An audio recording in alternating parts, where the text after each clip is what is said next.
산책할 때 생각지 못한 사람을 만났습니다. 반가웠습니다. 이전보다 얼굴이 밝아졌고 곁에 있는 사람도 활짝 웃고 있었습니다. 직장 생활도 잘하고 있는 것 같고 행복한 가정을 이룬 것 같았습니다. 반갑게 인사하고 집으로 돌아왔는데 자꾸 그 형제가 생각이 났습니다. 지금 있는 곳에서 열심히 살고 있고 행복해 보이기는 하지만 정말 행복할까? 그런 마음이 들었습니다. 교회도 다니고 사역도 감당하고 있습니다. 근데 제가 볼 때 그 자리는 그 형제가 있어야 될 자리는 아닌 것 같은 생각이 들었습니다.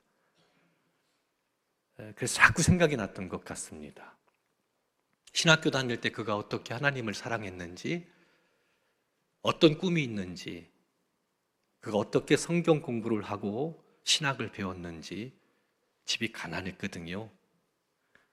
가난했기 때문에 꼭 장학금을 받아야만 학교를 다닐 수가 있었습니다. 그렇게 공부한 친구는 처음 봤습니다.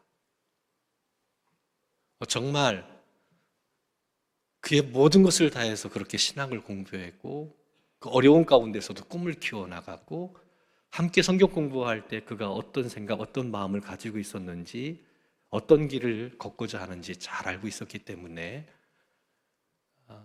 지금의 모습이 저에게는 만족스럽지 않았습니다. 하나님께서 그 형제를 볼 때 어떤 마음일까? 나도 이런 마음을 가지고 있는데 어떤 마음으로 그 형제를 바라보고 계실까? 지금 그 형제가 하고 있는 일들이 하나님께서 원하시는 것일까? 그 일을 기뻐하실까? 직장 생활 잘하고 있습니다. 가정도 행복해 보입니다. 교회도 다닙니다.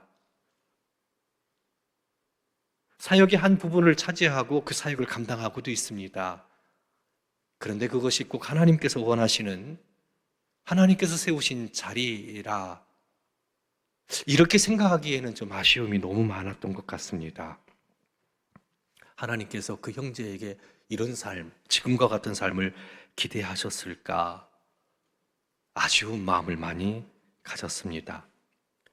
부르심을 받은 사람들은 그 부르심의 자리에서 부르심의 목적을 따라 살아야 됩니다. 가정생활 해야 되고 직장생활 해야 됩니다. 교회도 다니고 사역도 감당합니다. 그런데 우리가 돌아보면 정말 그것이 하나님께서 원하시는 걸까? 그런 삶을 기대하고 계실까? 그렇지 않은 부분이 있다라는 겁니다. 사도 바울은 데마를 생각할 때마다 늘 아쉬운 마음을 가지고 있었던 것 같습니다. 빌레몬서 1장 24절 말씀을 보면 바울 사도는 데마를 가리켜서 나의 동역자라고 소개하고 있습니다. 동역자라는 이야기는 생명을 같이 하는 사람, 이거 동역자입니다. 그러니까 바울 사도가 복음을 전하고 하나님의 교회를 세워나가는 데 있어서 이 데마는 생명을 같이 했던 동역자였습니다. 함께 복음을 전했고 함께 하나님의 교회를 세웠던 사람이었습니다. 살아도 같이 살고 죽어도 같이 죽자, 그런 마음으로 선교 현장에서 함께 그 고난 가운데서도 그 제자의 삶, 사명자의 길을 걸어갔던 사람이 데마였습니다. 그러니까 주저함 없이 빌레몬서에서 나의 동역자, 이 데마는 나의 동역자라고 그렇게 말했습니다. 그런데 오늘 디모데후서 4장 10절 말씀을 보면 데마는 이 세상을 사랑하여 나를 버리고 데살로니가로 갔다라고 기록하고 있습니다. 함께 동역자로 사명을 감당했던 데마가 바울을 버렸습니다. 버린 이유는 간단합니다. 이 세상을 사랑해서 바울을 버렸다라고 이야기를 합니다. 아마 바울의 모습 속에서 자기 자신의 미래를 보았는지 모르겠어요. 나이 많은 사역자 바울, 여전히 그는 복음을 증거할 때 많은 어려움을 겪었습니다. 갇혀 있습니다. 해를 받았습니다. 여러 가지 고난 가운데 있었습니다. 아마 모르긴 몰라도 대마 마음 가운데 내 미래가, 내가 지금 이렇게 살아간다면 저 바울처럼 내 미래도 저럴 거다라고 생각했을 것 같습니다. 물론 이것은 제 추측입니다. 그래서 바울을 버렸는지, 바울 곁을 떠났는지 모르겠습니다. 바울 곁을 떠났다라는 것은 사명의 자리를 떠난 것을 의미합니다. 사명을 외면한 것을 말합니다. 그래서 이 세상을 사랑해서 바울을 버리고 데살로니가로 갔습니다. 그레스게는 갈라디아로, 디도는 달마디아로 갔는데 그들은 사역을 위해서 간 겁니다. 바울은 그들은 사역자로서 또 다른 사역을 위해서 다른 지역 갈라디아로 그리고 달마디아로 가서 사역을 감당하러 갔다면 대마는 그렇지 않았다고, 세상을 사랑해서 나를 버렸다고, 그래서 데살로니가로 갔다라고 말하고 있는 걸 볼 수 있습니다. 디도나 그레스게와는 다른 길을 대마가 걸어갔다라고 볼 수 있습니다. 어떤 학자는 세상을 사랑해서 바울을 버렸다라는 말을 에둘러 이렇게 표현하기도 합니다. 바울처럼 고난받기 싫어서 사역은 감당하되 그 고난받지 않는 자리에서 사역을 감당하지 않았을까, 이렇게 추측하시는 분도 계십니다.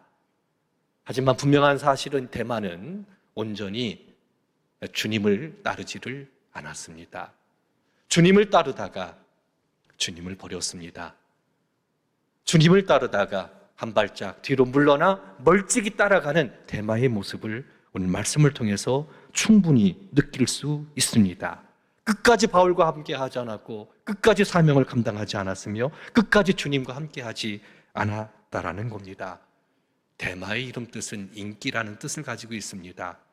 하나님 나라에 인기 있는 사람, 그 길을 걸어갔던 대마가 돌이켜서 세상에서 인기를 얻기 위하여 세상을 향하는, 세상의 즐거움, 세상이 주는 안락함, 복음과 함께 받을 수 있는 고난과 역경보다는 세상이 주는 편안함을 택해서 사명의 자리, 주님의 자리를 떠났던 것을 볼 수 있습니다.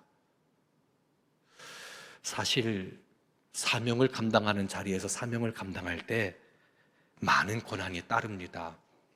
성경은 그 부분에 대해서 아주 분명하게 얘기합니다. 우리가 예수님의 제자로 세상 속에 살 때에는요, 고난이 있습니다. 핍박이 있습니다. 그건 어쩔 수 없습니다. 세상의 영과 하나님의 영이 다르기 때문에 세상에서 하나님의 사람으로 살아갈 때 많은 어려움이 있습니다.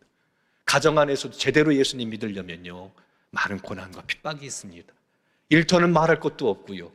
심지어 교회 안에서도 제대로 믿음의 길을 걸어갈 때 왕따 당할 때도 있고요, 비난 당할 때도 있고요, 욕 먹을 때도 있고요, 핍박 당할 때도 있다라는 것을 우리는 부인할 수 없습니다. 많은 외로움의 순간이 있고 고난이 있고 핍박이 있는 것이 사명자의 길입니다. 사명의 길입니다. 오늘 짧은 말씀 속에서도 바울 사도가 이 사명을 감당하기 위해서 사명의 자리에서 어떤 어려움을 겪었는지를 우리에게 소개를 해주고 있습니다. 디모데후서 1장 15절 말씀을 보면 아시아에 있는 모든 사람이 나를 버린 이 일을 네가 안 하니? 라고 기록하고 있습니다. 아시아에 있는 모든 사람이 바울을 버립니다. 바울을 외면합니다. 바울에게서 등을 돌립니다. 바울의 말을 듣지를 않습니다. 아시아에 있는 모든 사람이 버림받았다라는 것을 의미합니다. 대마뿐만 아니라 아시아의 모든 사람도 바울을 버렸습니다. 바울의 복음의 말씀을 듣고 거듭나고 함께한 사람이 있었던 반면에 사실은 그것보다 훨씬 많은 사람들은 바울을 외면했고 바울을 등졌으며 바울을 버렸습니다.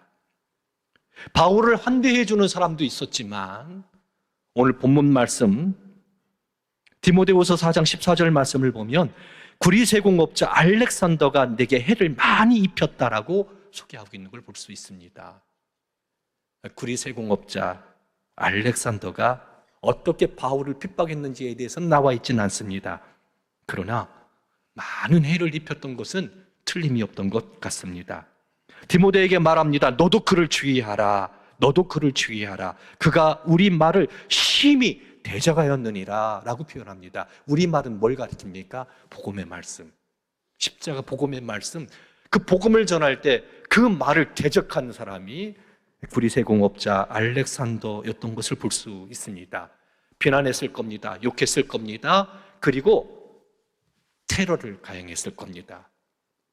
매를 맞고 갇히기도 했고 억울한 일 당하고, 그리스 세공업자 알렉산더라는 존재, 사실 이뿐만 아니라 바울의 사역 가운데 복음을 증거할 때 핍박하는 사람들이 그렇게 많았습니다.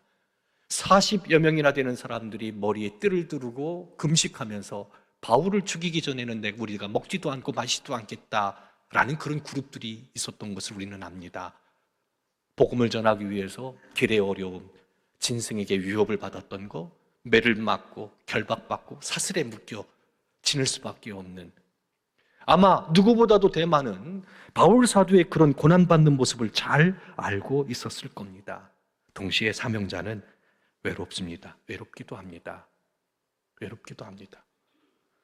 사역을 감당할 때요, 때로는 외로움을 느낄 때가 있습니다. 혼자 설교를 준비할 때 고독함을 느낍니다. 그러면서 한때 그런 마음 갖기도 해요. 이건 사역자가 감당해야 될 몫이라고.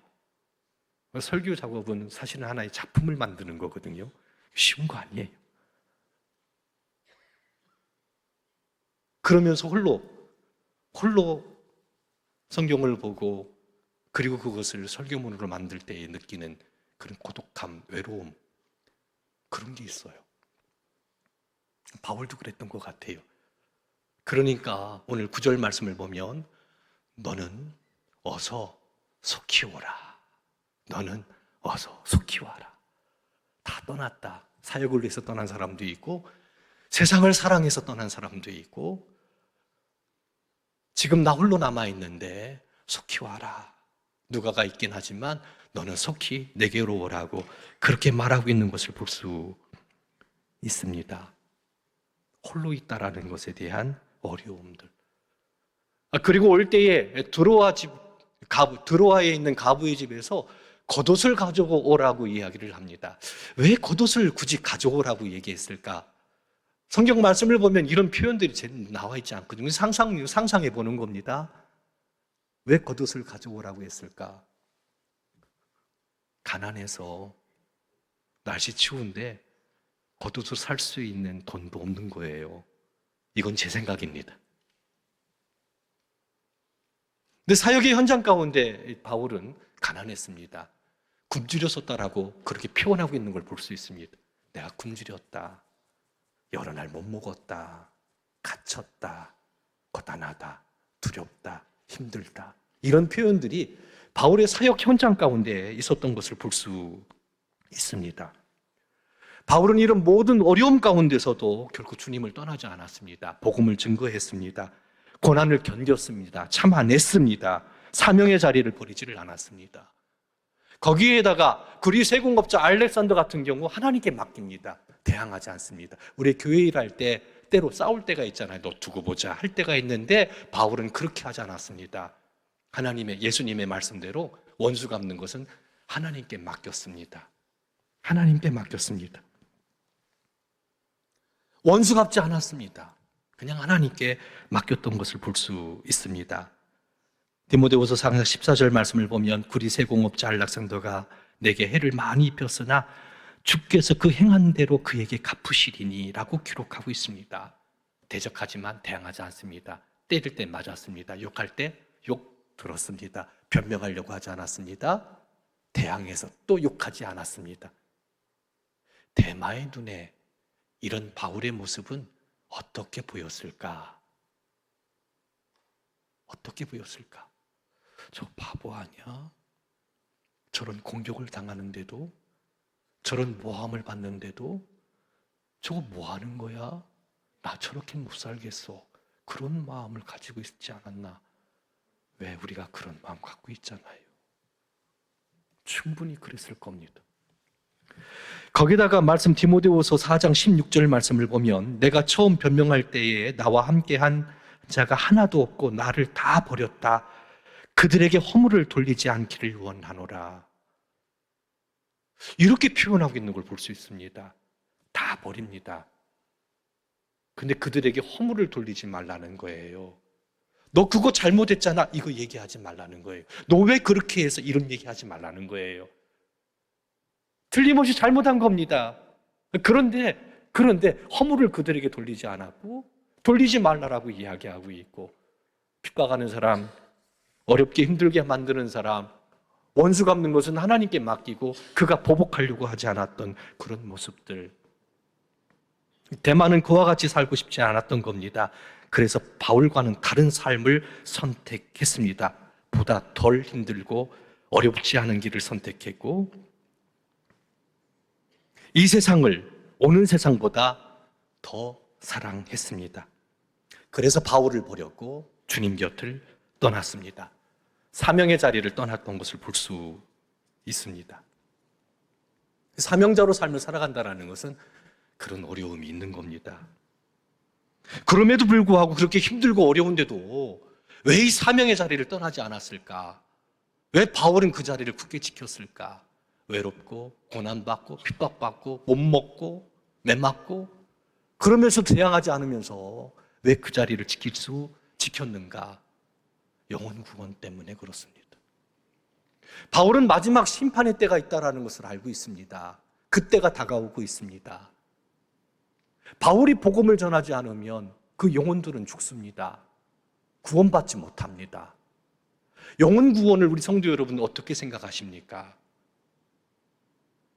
영혼 구원보다 가치 있는 것, 가장 중요한 것 없습니다.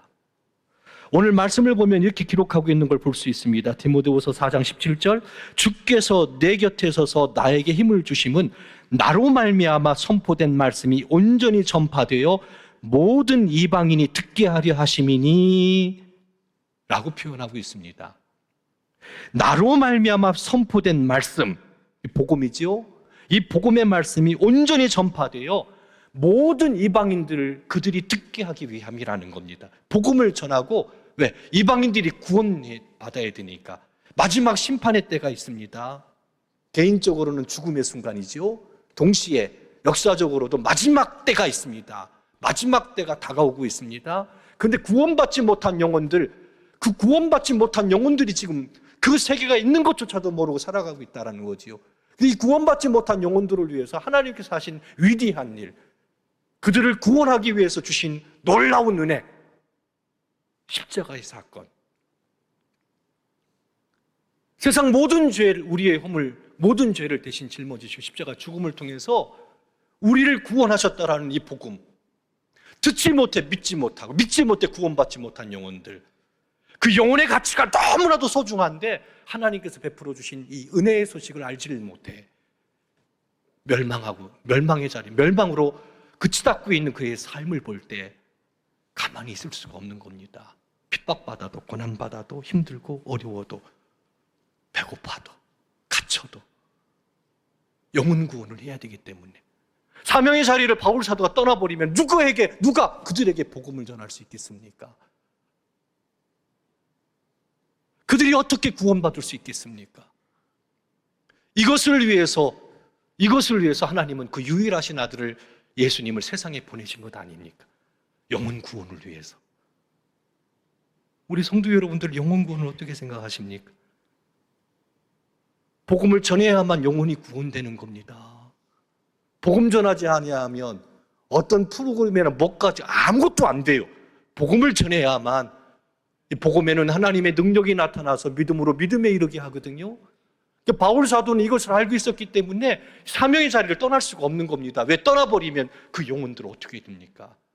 그 고귀한 영혼들, 하나님의 아들 되신 예수님까지 보내주실 정도로 그 영혼을 사랑하시는데, 예수님께서는 생명까지도 십자가에 내던졌는데 죽기까지 하시면서도 이루고자 하셨던 것들이 뭡니까? 영혼 구원 아닙니까? 왜 우리 교회를 세우셨습니까? 우리 교회를 세우신 목적이 뭡니까? 영혼 구원을 빼버리면 아무것도 아닙니다. 아무것도 아닙니다. 세상에 교회를 세우신 목적은 영혼 구원하기 위함입니다. 이런저런 삶의 질을 높이는 것도 있겠지만 핵심 사역은 영혼 구원입니다. 그렇지 않습니까? 왜 우리를 불러주셨습니까? 왜 우리를 구원하셨습니까? 영혼 구원하라고 구원하신 겁니다. 그리고 이 사명의 자리에 우리를 세워 주신 겁니다. 영혼 구원이라는 건 너무나 소중한 거기 때문에 사명의 자리를 떠날 수가 없는 겁니다. 매를 맞아도, 갇혀도, 핍박받아도, 고난받아도, 못먹어도, 욕먹어도, 비난받아도 영혼을 구원해야 되기 때문에 그 자리를 떠날 수 없는 바울 사도의 마음을 충분히 느낄 수가 있습니다. 그래서 성경은 다가올 영광의 나라는 고난과 함께 받는다라고 말씀하십니다. 천국 가려면요, 고난과 함께 천국에 가셔야 돼요. 천국만 가는 게 아닙니다. 고난과 함께 가는 것이 천국인 겁니다. 즉 다시 말해서 사명자로 살아가는 거, 이것이 중요합니다. 우리를 구원하셨고 새 생명 주신 은혜, 또 다른 이들에게 복음을 증거하는 것, 이것이 우리의 사명이에요. 이 사명의 자리, 이걸 잃어버리고 데마처럼 세상을 사랑해서 떠난다라는 거, 이것은 있을 수 없습니다. 바울 사도로서는 그건 상상할 수 없는 일들이었습니다. 하지만 고난을 받긴 하지만 잊지 마십시오.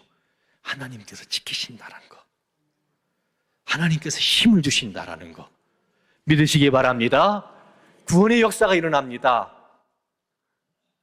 알렉산더와 같이 해를 끼치는 사람이 있지만 언제나 우리 곁에 계셔서 우리를 도우시는, 힘을 주시는 분이 계십니다.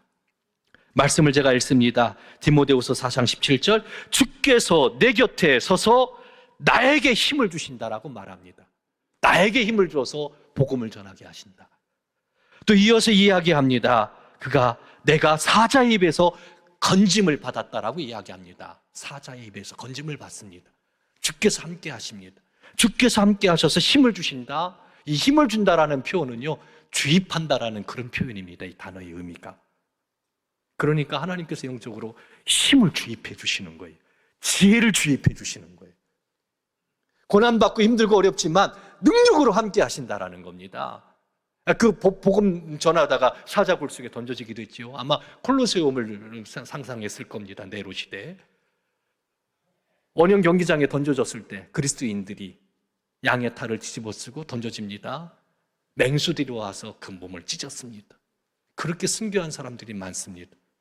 바울 사도 같은 경우도 유라굴로라는 광풍을 만나잖아요. 구원의 여망이 전혀 없는, 그런 말로 표현할 수 없는 고난 가운데 있었을 때 밤에 하나님이 바울과 함께 하셨습니다.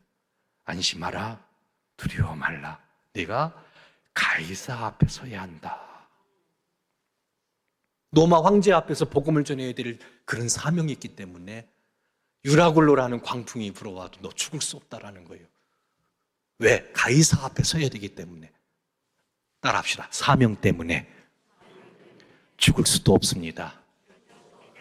사명 때문에 아플 수도 없습니다. 사명이 있기 때문에, 해야 될 일들이 있기 때문에, 그것이 너무나도 소중한 거기 때문에, 너무나도 귀한 거기 때문에. 디모데후서 4장 18절 말씀 우리 함께 읽겠습니다. 주께서 나를 모든 악한 일에서 건져내시고 또 그의 천국에 들어가도록 구원하시리니 그에게 영광이 세세 무궁토록 있을지어다. 아멘. 악한 일에서도 건져내 주시는 거예요. 악한 일에서도. 왜? 사명자기 때문에. 너무나도 고귀한 걸 맡겨주셨기 때문에 그런 것 아닙니까? 왜 목사를 귀하게 여깁니까? 말씀 전하니까 귀하게 여기는 거잖아요. 그렇잖아요. 왜? 사명자니까. 말씀을 전하는 사명자니까. 주님께서도 역시 바울 사도가 극심한 환난과 핍박, 고난을 겪어도 이 사명 감당하기 위해서 머물러 있는 그에게 왜 함께 하지 않겠냐? 함께 하시고 사자의 입에서 건져주시고 모든 악한 일에서 건져주시고 천국에 이르도록, 다가올 천국, 그 천국에 이르도록 보살펴 주시는 하나님의 모습, 주님의 모습을 말씀을 통해서 발견할 수 있습니다. 사명자의 자리 힘들고 어렵습니다. 그래서 데마처럼 그 자리를 떠나버리면, 주님 곁을 떠나면 영혼은 어떻게 되겠습니까? 영혼 구원은 어떻게 이루어질 수 있겠습니까? 떠날 수가 없는 겁니다. 핍박받아도, 고난받아도 힘들고 어려워도 사명의 짐 내려놓을 수 없습니다. 살아가는 이유와 존재이기 때문에 그렇습니다. 제가 보았던 그 친구처럼 교회 다니지 않는 건 아니에요. 교회 다녀요. 일정 부분 사역을 감당하기도 해요. 그런데 우리 한 가지 생각해 봅시다. 주님께서 나에게 원하시는 대로 내가 하고 있는가? 내 식대로 내가 하고 있진 않은가? 좀 더 편안하게 그렇게 사명을 감당하고 있지는 않은가? 그건 아니잖아요. 끝까지 주님 곁을 떠나지 말고 주님께서 원하시는, 주님께서 기대하시는 사명의 자리에서 사명을 감당할 수 있는 우리 성도 여러분들 되기를 주님의 이름으로 축원합니다. 지금 어디 서 계십니까? 지금 뭘 하고 계십니까? 하나님께서 그것을 원하고 계십니까? 아니면 저처럼 그 형제를 보았을 때 아쉬운 마음을 가졌던 것처럼 아쉽게 주님께서 느끼고 계시지는 않습니까? 하나님의 부르심의 자리에서 왜 나를 이곳에 세워주셨는지, 뭘 원하시는지 한번 살펴봅시다. 그리고 힘들고 어렵더라도 도우시는 주님을 기대하면서, 함께 하시는 주님을 기대하면서 주님 마음이 아픈 사람으로 영혼 구원이라는 위대한 사명, 주님께서 맡겨주신 귀한 사명, 주의 말씀을 가슴에 품고 천국을 바라보면서 믿음의 길, 사명자의 길을 걸어가는 저와 우리 성도 여러분들 되기를 주님의 이름으로 축원합니다.